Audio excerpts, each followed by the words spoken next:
રાજકોટ વસ્તી ગણતરીની કામગીરી શરૂ કરવામાં આવી। 2 તબક્કામાં વસ્તી ગણતરીની કામગીરી કરવામાં આવશે।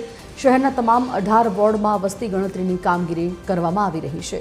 3800 જેટલા કર્મચારીઓ દ્વારા આ કામગીરી કરવામાં આવશે। ત્યારે પ્રથમ તબક્કામાં હાઉસ લિસ્ટિંગની કામગીરી કરવામાં આવશે। બીજા તબક્કામાં પરિવારની માહિતી લેવામાં આવશે। પ્રથમ તબક્કાની કામગીરીમાં સુપરવાઇઝર અને ગણતરીદાર લાગ્યા છે।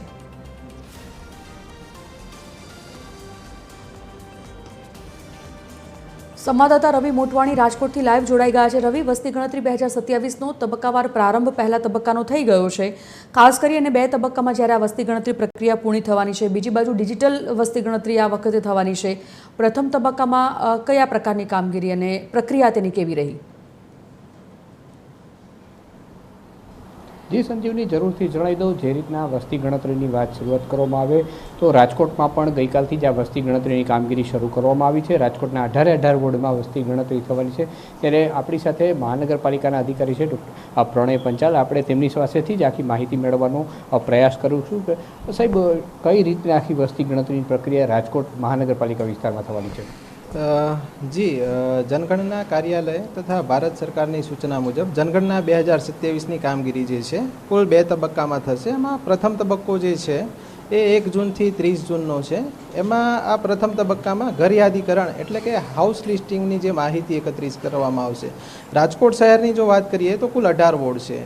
18 वोर्डमां आपणे जे ते रहीशो रहेता होय मकानमां एमां घर यादीकरणनी माहिती एटले के घरनी दीवाल, छत, भोयतळियामां वपराયેલી मुख्य सामग्री, कुटुंबना वडानुं नाम, मोबाइल नंबर होय वडानो, તેમજ ઘરનો જે કુટુંબમાં રહેતા લોકો જે છે એમનો અનાજનો મુખ્ય સ્ત્રોત કયો છે, ઘઉં છે, ચોખા છે કે બાજરી કે રાગી કે આ પ્રકારની માહિતી છે। તેમજ અન્ય જો છે મોબાઈલ, લેપટોપ, ઇન્ટરનેટ સંબંધિત માહિતી છે, કાર, જીપ, વાન આ પ્રકારની માહિતી એકત્રિત કરવામાં આવશે।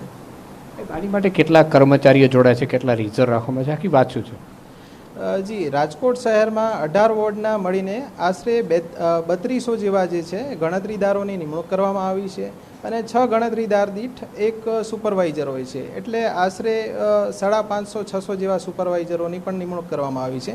कुल मळीने आश्रे 3800 जेटला जे छे एक्चुअल जे काम करशे एनी निमणूक करवामां आवी छे अने रिजर्वेशन सहित जो वात करीए तो 4200 जेटला कर्मचारीओ रहेशे। कामगीरी 2 दिवसथी शरू थी गई है, कोई हर्डल्स के कई आवतुं शुं कहेशो?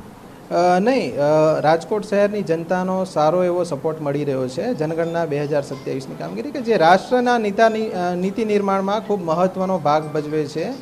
પોલિસી જે છે મેકિંગ ડિસિઝન્સ આના ઉપરથી થતા હોય છે, એટલે ઓવરઓલ જનતાનો સારો એવો સપોર્ટ છે।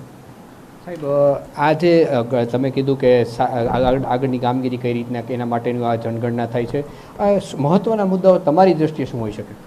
મહત્વના મુદ્દા તો જો વાત કરું કે એક ગેરસમજ લોકોમાં એક તો હોય છે કે ભાઈ આ પ્રકારની માહિતી ના આપવી, એવી કોઈ જ બાબત આમાં નથી। જનગણના 2027માં જો વાત કરીએ પ્રથમ ચરણની તો એમાં કુલ 34 પ્રશ્નો હશે અને આ 34 પ્રશ્નો જે છે તે પૈકી મેં જે અગાઉ કીધું આ પ્રકારના જ પ્રશ્નો હશે। હા, આમાં કોઈ ઓટીપી કોઈ પાસે કોઈ માગશે નહીં, નાગરિકો પાસે કે આધાર પુરાવો દસ્તાવેજ પણ નહીં માગે કે બેંક સંબંધિત ડિટેલ્સ પણ નહીં માગે કે જે સાયબર ફ્રોડ થતા હોય છે। એટલે આ પ્રકારની ગેરસમજ લોકોમાં હોય તો લોકોને અનુરોધ છે કે આવી કોઈ બાબતો જો કોઈ માગે તો આપવી પણ નહીં। આ સિવાય સામાન્ય 34 પ્રશ્નો છે, બસ એનો જવાબ આપવાનો રહેશે। જી સંજીવની, અધિકારી હતું કે આજ સામાન્ય જે માહિતી છે તમારી પાસે એકત્રિત કરવામાં આવશે અને તેના લીધે આગામી દિવસોમાં કઈ રીતના સરકારે રણનીતિ ઘડવી તેના માટેની માહિતી એકત્રિત કરવામાં આવી રહી છે। જી સંજીવની, ધન્યવાદ રવિ આ સમગ્ર જાણકારી માટે।